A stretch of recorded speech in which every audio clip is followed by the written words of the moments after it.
existence, the physical universe, is basically playful. There is no necessity for it whatsoever. It isn't going anywhere. That is to say, it doesn't have some destination that it ought to arrive at. But it is best understood by analogy with music, because music, as an art form, is essentially playful. We say you play the piano. You don't work the piano? Why? Music differs from, say, travel. When you travel, you aren't trying to get somewhere. One doesn't make the end of the composition, the point of the composition. If that were so, the best conductors would be those who played fastest. And there would be composers who wrote only finales. People would go to concerts just to hear one cracking chord, because that's the end. Same when dancing. You don't aim at a particular spot in the room. That's where you should arrive. The whole point of the dancing is the dance. Now, but we don't see that as something brought by our education into our everyday conduct. We've got a system of schooling which gives a completely different impression. It's all graded. And what we do is we put the child into the corridor of this grade system. And now you go to kindergarten, and that's a great thing, because when you finish that, you get into first grade. And then, first grade leads to second grade, and so on. And then you get out of grade school, and you go to high school, and it's revving up. The thing is coming. And then you're going to go to college, and by Jove, then you'll get into graduate school, and when you're through with graduate school, you'll go out to join the world. And then you'll get into some racket where you're selling insurance, and they've got that quota to make. And you're going to make that. And all the time, that thing is coming. It's coming. It's coming. That great thing, the success you're working for. Then, when you wake up one day, about 40 years old, you say, my God, I've arrived. I'm there. And you don't feel very different from what you always felt. By expectation, look at the people who live to retire and put those savings away. And then, when they're 65, they don't have any energy left. They're more or less impotent. And they go and rot in an old people's senior citizens community, because we simply cheated ourselves the whole way down the line. We thought of life by analogy with a journey, with a pilgrimage, which had a serious purpose at the end, and the thing was to get to that end, success, or whatever it is, or maybe heaven after you're dead. But we missed the point the whole way along. It was a musical thing, and you were supposed to sing or to dance while the music was being played. You wake up each morning in the midst of a miracle, though you do not know it. The sky rises above, the birds sing without rehearsal, and the breath moves in and out of your chest, like the tide upon the shores. Yet you rush in haste, with furrowed brow and troubled mind, as though the world were lacking and must be mended by your effort. You believe you must become something more noble, more virtuous, more accomplished, as if the tree labors to be taller, or the stars strain to shine. But look, the lily does not toil, nor does the mountain strive, and yet both are whole beyond measure. But man somehow forgets this. He sets out on a curious chase to prove his worth, to outdo the heavens, to paint better than the eyes with which he sees. Man becomes confused not by what is, but by what he thinks about what is. When the thinking begins, it comes with the illusion of separation, of self and other, subject and object, seeker and sought. He saw his reflection in the river and thought he was two, one who is and one who must become. From birth, he is taught to strive, to earn his place beneath the sun, as if being were not already his birthright.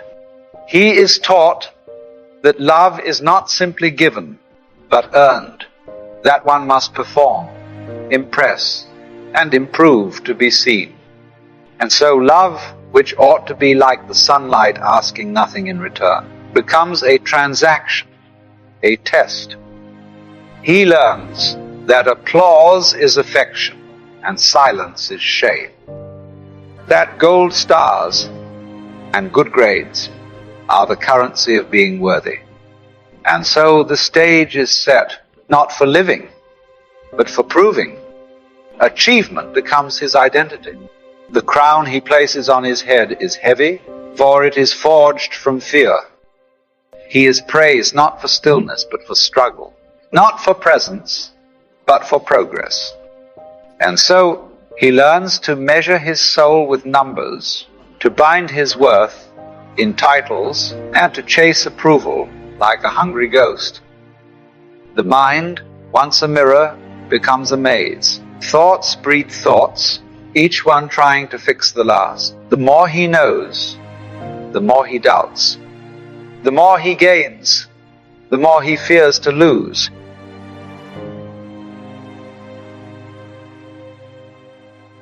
In this tangle of becoming, he forgets the simple joy of being.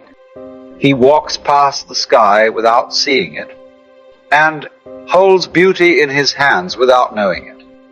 What was once delight in the present moment becomes a search for meaning. He no longer walks, he hurries. He no longer breathes, he calculates. He looks not at the flower, but at its usefulness. The world becomes less a mystery and more a task. He has traded the mystery for the map, the dance for the destination. And so the play of life continues, exquisite, unnoticed, while he remains lost in the echo of his own becoming. The ego says, once I have the dream, I'll finally be enough.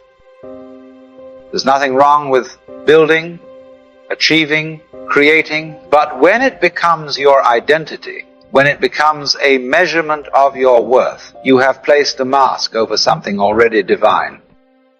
It's like a flame trying to become fire, a wave trying to reach the ocean, a singer trying to impress the silence that holds her voice. You look up at the stars and say, how beautiful. But have you ever wondered what is doing the looking? We talk about the miracle of the universe, the galaxies, the vastness, the golden sunrise over mountaintop. And yet we forget none of it exists without you. Without the eye, there is no light. Without the witness, there is no wonder. Without awareness, there is no world. The galaxy isn't simply out there. It arises in here, in consciousness. The sun shines, yes, but it is your presence that makes it beautiful. It is your skin that feels warm. It is your mind that gives the sky its meaning. And what is this body? Billions of cells working in silence, rivers of blood moving to a song you do not need to compose. You don't tell your heart to beat, it just does. You don't remind your lungs to breathe, and yet they never forget. So why do you keep forgetting? You are already part of the miracle you seek. The breath, the silence, the seeing. The problem is not that you haven't achieved enough. The problem is that you have mistaken the miracle for a task. You've turned existence into a checklist. And so you miss the symphony that is already playing right now, without any need to earn it. You want to be loved, not realizing you are love, seeking itself. You want to be seen, not realizing you are the light that allows anything to be seen at all. You don't need to prove your existence. You are existence. Let your dreams guide you. Yes, the striving, the proving, the reaching, all part of the play. But it was just a game. See, achievement is beautiful when it flows from wholeness, when it's an expression of joy, curiosity, love, but not a cry for validation. When you wear the mask too long, it sticks. And now you think you are the mask. Let's stop and ask something simple. What exactly are you trying to achieve? And for whom? Status? Success? Enlightenment? Do you even know? Or are you just moving? Because stillness feels too confronting? You see, the moment you try to become something, you imply that you're not already whole. That's the trick. This constant effort to prove, improve, achieve, it assumes you're somehow incomplete. But who taught you that? Culture? Parents? School? Somewhere along the way, you absorb the idea that your worth depends on performance, that you must be built, shaped, justified. But have you ever stopped to question that premise? To ask, who am I trying to impress and why? Most people don't know. They just keep running. Most people never ask. They move through life accumulating roles, titles, experiences, believing that somewhere in all of it, they will finally become something definitive. But they never stop to notice the self they're trying to complete is the same one inventing the problem. The real illusion is not failure. It's the belief that you are a project to be fixed, that there's a final version of you out there, worth all this effort to reach. So before we go on, consider, is this pursuit actually necessary? What are you chasing? Can you paint better than your eyes? Can you craft beauty greater than your skin? Can you sing louder than silence? Can you write song that's sweeter than sex? Without your seeing, is the sky still blue? Without your awareness, does the moon still glow? What is color without sight? What is beauty without the one who beholds it? And this dream, this striving to be someone, who told you it was missing? Man keeps chasing greatness to prove he is worthy, forgetting he is the dreamer, the dream, and the one watching it unfold.